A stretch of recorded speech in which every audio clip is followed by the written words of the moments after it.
Здравейте, милички. Пак имам чувство, че правя синтез. Значи толкова път съм го повторила, че много се дразна. Не би трябвало да синтетизирам, но трябва да го разточа така повечко, защото значи говорим днес за третата. Има червило по пръстите. Това е... Не е много.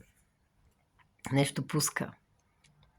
Не трябва малко цвят в този живот. Особено тези целувки от Адам и Ева, къде се целуват и тези микробчета, които пътуват. Не се знае дали той дал микробите си, дали тя му дал нейните си, но се знае, че нещо е започнало след това, нали? Тази воля, тази мисъл форма.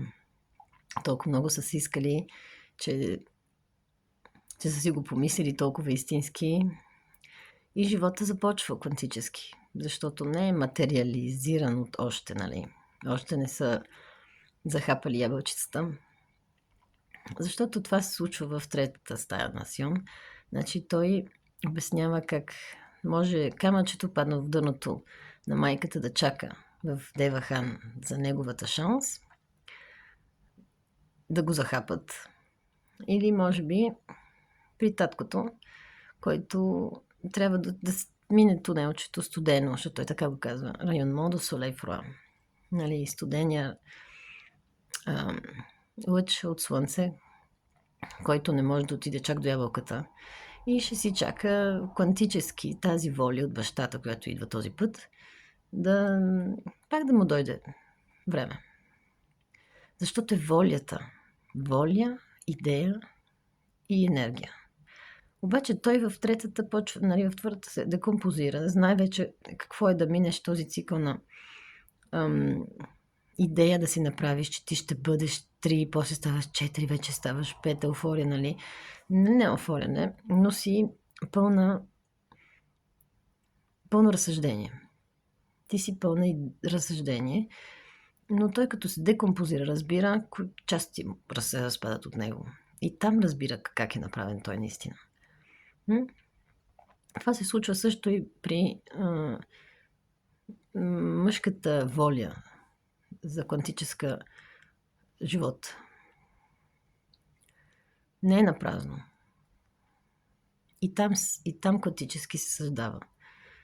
И там почва така да мисли. Не само при майката.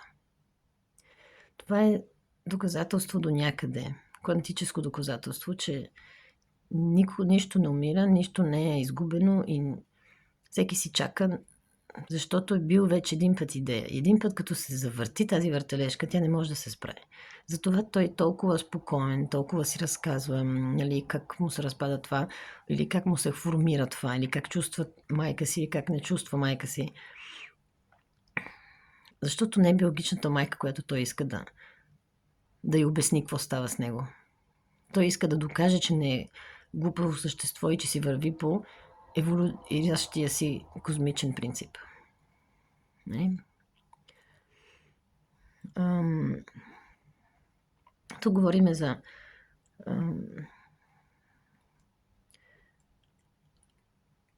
една като мрежа, която го държи. И тази мрежа, те я казват също прана, нали? Тя е навсякъде и затова мисъл формата отива и се връща, нали, като влиянието на луната, на моретата. Те са двечки се въртат. И така също и тази мрежа с прана. Тя е пълна с живот, тя е пълна с информация. И това е истинската майка, за който той говори. Че той е хванат за нея. Дали ще при бащата, дали ще в майката. Но там стои. И на такава вибрация. И на такава... Не може в космоса такова да се случи, например, спокойно. Не защото физически не сме адаптирани или в дъното на океана. Трябва да е тук така. И той е направено всичко това заради нас. Заради ето това същество така да може да го разсъждава, за да има възможността да се разсъждава само. И то да си се измисли, то да си се направи, то да си се компактира и да си направи идея за него на снимчица и да си ходи по нея. И това се случва. Но той още в първата има този цикъл на на ставане на 7 и на умиране накрая. И се разпада в двойното. И в третото той разбира, че може и да е в майката и в бащата, но той пак ще чака. Защото идеята може би е била по-силна на друго нещо. Подобно.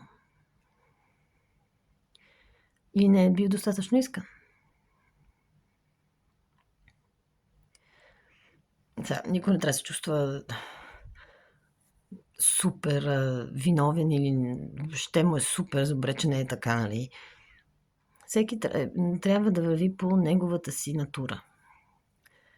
И за да нещата да станат точно как трябва, нали? Няма нищо, като да не е наистина искано това, което ние правим и правим. И ще ни се случва. Защото наистина ние си го искаме и мисъл формата е такава. Няма съдба. Всеки си я прави сам.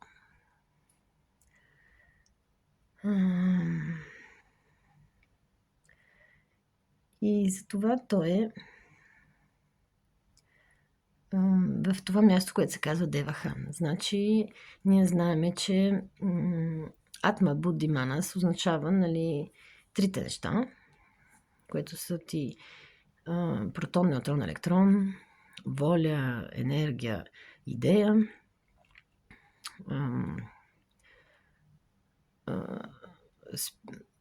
отец с сини дух. Аз много съм зле по тия неща. Винаги бъркам някой слагам преди това и послед. Нали, Адам и Ева и змията и така нататък. Си има много. Но е това. Нали, той за да стане Атма, Будда, Манас, нали, Манас е тялото. Нали, това, което виждаме, че умира ни става тъжничко. Но не, защото после той говори. Значи, как ще може да ни е тъжничко, когато си говорим с него? Имам това предвид. Той иска да го четем. Защото по този начин той друга енергия и воля отива в нас. А ние като знаем, че той е умрял и няма еволюция. Нали така си, логично. Много ме кефа тия с Адам и Ева как се целуват. И какви глупости. Обаче са си го измислили и им е интересно и си кефат и си им създават воля и виж колко много ходим пред Ватикана и не ги ли бъдат краката, къде знам какво паве там. Събрали дигат някаква енергия. Там това място трябва да се дига някаква енергия, въпреки че отдолу е празно. Има някакви лаборатории. И те мислят, че не знам, но всичко трябва да се съхранява, ако се съхранява за тези принципи. Ако нещо се съхранява, за да бъдат объркани принципите, там вече много се нервирам. Защото, като погледнем честно, всичко, което ни се предложи, веднага след това има контрапартия. И вече не знаем какво става. Защото нямаме инструментите. Но като нещо така е направено, още от самото начало на първата стая, значи другите 7, те няма да свършат и ние да приключим и почне да четем никога повече, да не слушаме Мануела, а ще отворят други стаи, още по-задълбочени. И това е начин на разсъждаване, всеки с неговата си истина и с неговите си инструменти, защото те сами стават инструменти. Аз съм си ги измислила моите и всеки ще си измисли неговите. Всеки се стаите си. И как той разсъждава, как той казва, той ще избира думите, ние му ги четем, ние му ги снепетираме, обаче накрая си го нагаждаме, защото си нашата истина. Ето това имах предвид с нашата истина. И в четвъртата стая говорим вече за име. За какво влияние има името и кой може да го каже това име, кой го дава това име, с какви права и с каква воля. Пак става всичко въпрос на воля. Откъде е тази воля някой да ти даде име? Нали? Но това ще е за четвъртата стая. И много се радвам, че пак споделих тази малка истина, защото много ми е интересно как също наудиците казват, че Ада е замразено състояние. Ада не е било топло, къде има някой да те гори. Интересно. И той това казва, че тази мисъл форма е студена. Нали. заспалите тихи студени води на майката. В смисъл, ние си мислиме, че топлината, може би така ни е ерата, но има хора, като ги гледам, наистина, те са си добре на студеничко. Или може би енергията е друга при студа. Това е добър въпрос. Може да си говорим и за това. Амилички. Така, името. Според вас, вие как се казвате? Как ви вибрира, като някой ви каже цялото име или ви каже нагалено?